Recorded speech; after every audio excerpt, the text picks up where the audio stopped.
Para pelaku yang itu mayoritas backgroundnya adalah dari aparat secara sistem yang bermasalah, yang akhirnya banyak menimbulkan ketidakadilan bahwa ada yang nggak beres di lembaga institusi kepolisian. Untuk kasus Kanjuruhan dan kasus KM 50, rekomendasi kita secara umum sama, terus bisa kita upayakan gitu ke depan. Jadi harapannya kita masih harus tetap optimis karena prosesnya masih mungkin untuk bisa berlanjut dan masih mungkin untuk bisa memberikan keadilan.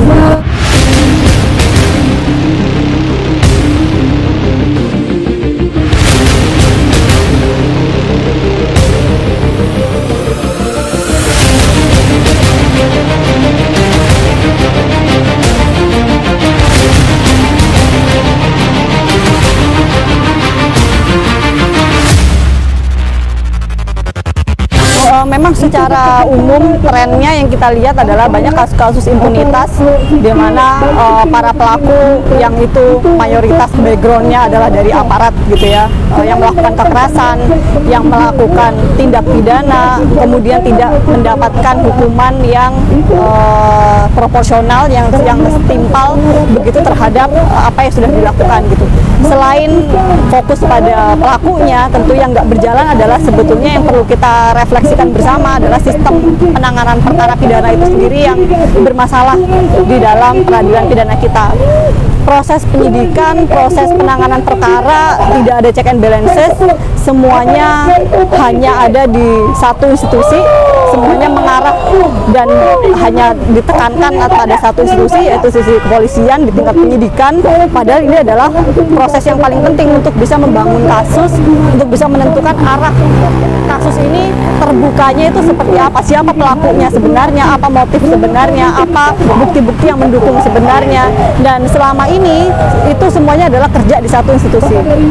Setelah itu selesai, setelah itu sudah jadi barang, begitu baru masuk di kejaksaan, baru masuk kemudian ke pengadilan gitu, dan disidangkan dalam pengadilan. Tapi semua proses ini baik kejaksaan sampai pengadilan semuanya itu ikut dari apa yang sudah dibungkus dan diskenariokan yang disiapkan oleh pada masa penyidikan ini. Dan akhirnya ketika ada kemungkinan bukti-bukti atau mungkin ada fakta-fakta lain yang itu harusnya digali, itu menjadi susah untuk bisa di follow up lagi, untuk bisa dibuka lagi pengadilannya, karena trennya yang tadi selama ini hakim ngikutin semua yang ada di berkasnya kepolisian gitu, dan itu yang secara sistem yang bermasalah, yang akhirnya banyak menimbulkan ketidakadilan dan banyak orang yang harusnya diperiksa atau mungkin minta dicari buktinya yang lebih akurat, yang lebih konkret, tapi tidak dilakukan karena acuannya adalah dari berkas polisi yang itu selalu menjadi yang dibahaskan dalam sampai persidangan dan penjatuhan putusan. Ini sistem yang harus direfleksikan ulang, direvisi ulang, diperbaiki begitu ya. Harus ada check and balances, harus ada mekanisme pengawasan yang berjenjang gitu, terutama dari institusi yang lain, dari hakim, dari kejaksaan, dari jaksa begitu, untuk bisa memberikan pengawasan yang seimbang, pengawasan yang kuat di tahap penyidikan. Bukan berarti kita mau minta ada tumpang tindih, tapi memang begitulah proses check and balances atau pengawasan berjenjang itu berjalan. Itu tidak sama dengan satu kewenangan dijalankan oleh beberapa lembaga gitu, tapi satu kewenangan tetap dijalankan satu orang, tapi harus ada nih yang memonitor dan mengawasinya, dan ini yang nggak ada di dalam sistem hukum acara pidana kita sekarang, dan itu yang harus diubah. Kalau gitu bisa diberikan contoh misalnya yang menjadi korban dari sistem. Yang paling terkenal mungkin Kanjuruhan ya Pak, yang paling terkenal tragedi Kanjuruhan. Kita tahu itu ratusan korbannya, tapi yang akhirnya dipidana begitu ya, yang mendapatkan hukuman pidana, yang diproses pidana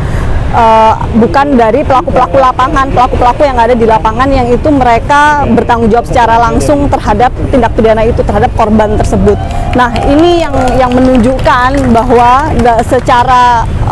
proses peradilan pidana ini masih belum adil gitu, dan ada mungkin faktor-faktor politik yang ada di luar sana. Kita tahu Kanjuruhan sangat menyita sekali atensi publik begitu, banyak kepentingan di situ, ada dalam ekosistem turnamen sepak bola yang kita tahu masalahnya dari korupsi, dari mafia, dari semuanya ada di situ, dan kemudian berujung pada tragedi kemanusiaan. Kita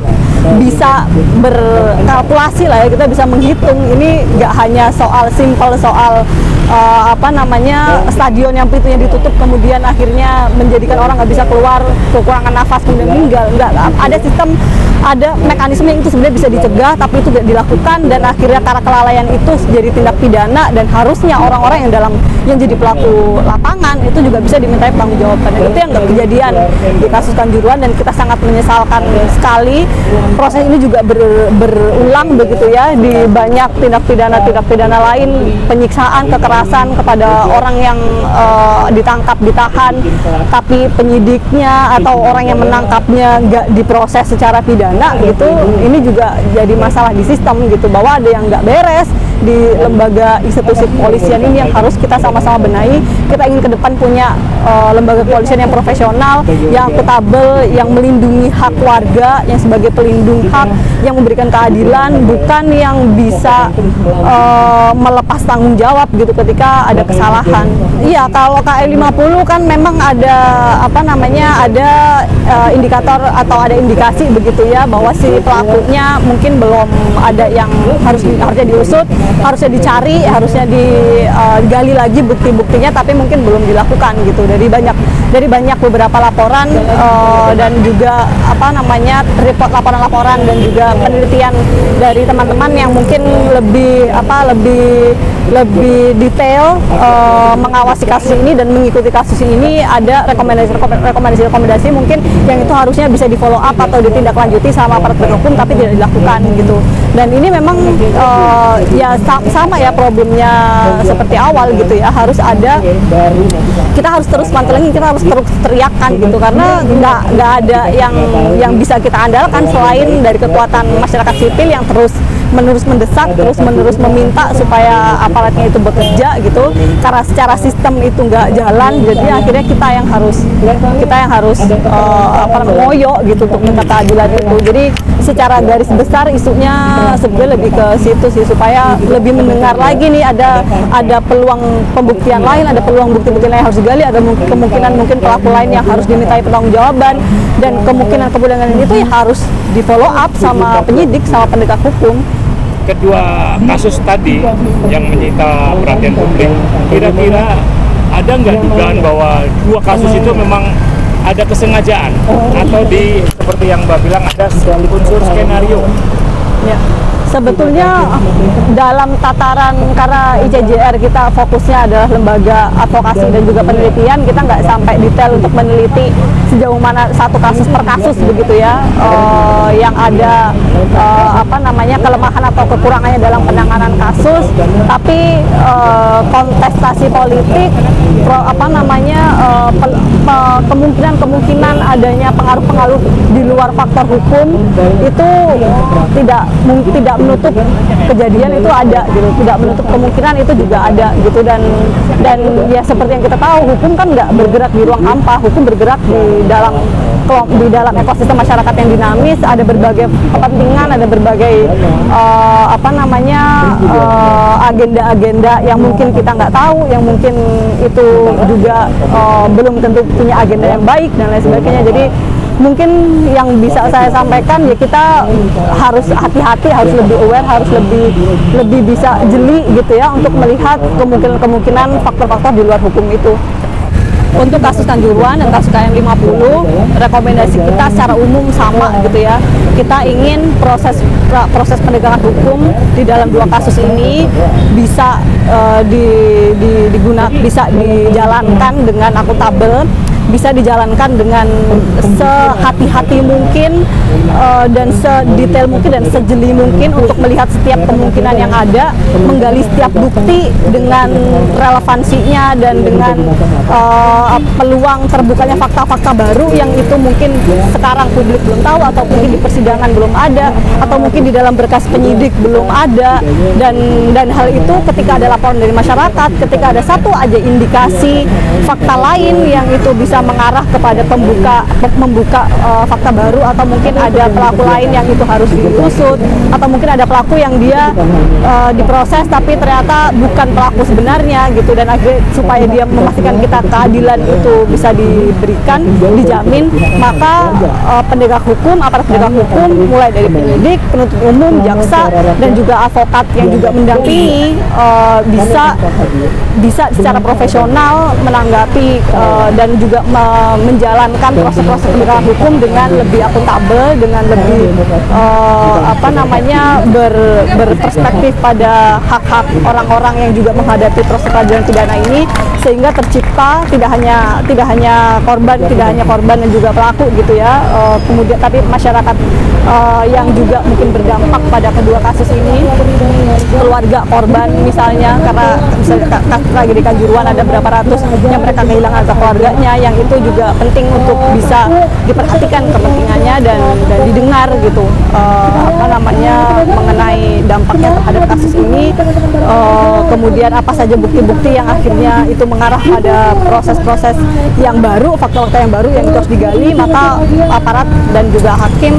dan proses penegakan hukum wajib untuk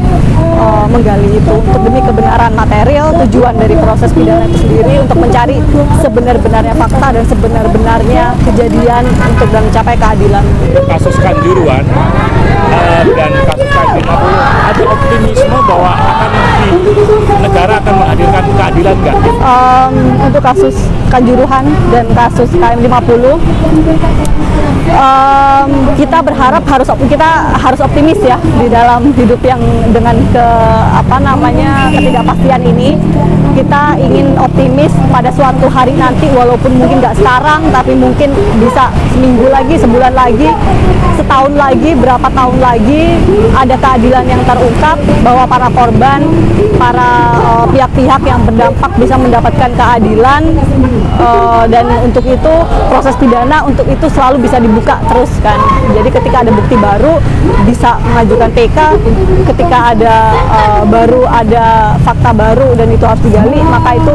terus bisa kita upayakan gitu ke depan. Jadi harapannya kita masih harus tetap optimis karena prosesnya masih mungkin untuk bisa berlanjut dan masih mungkin untuk bisa memberikan keadilan bagi korban.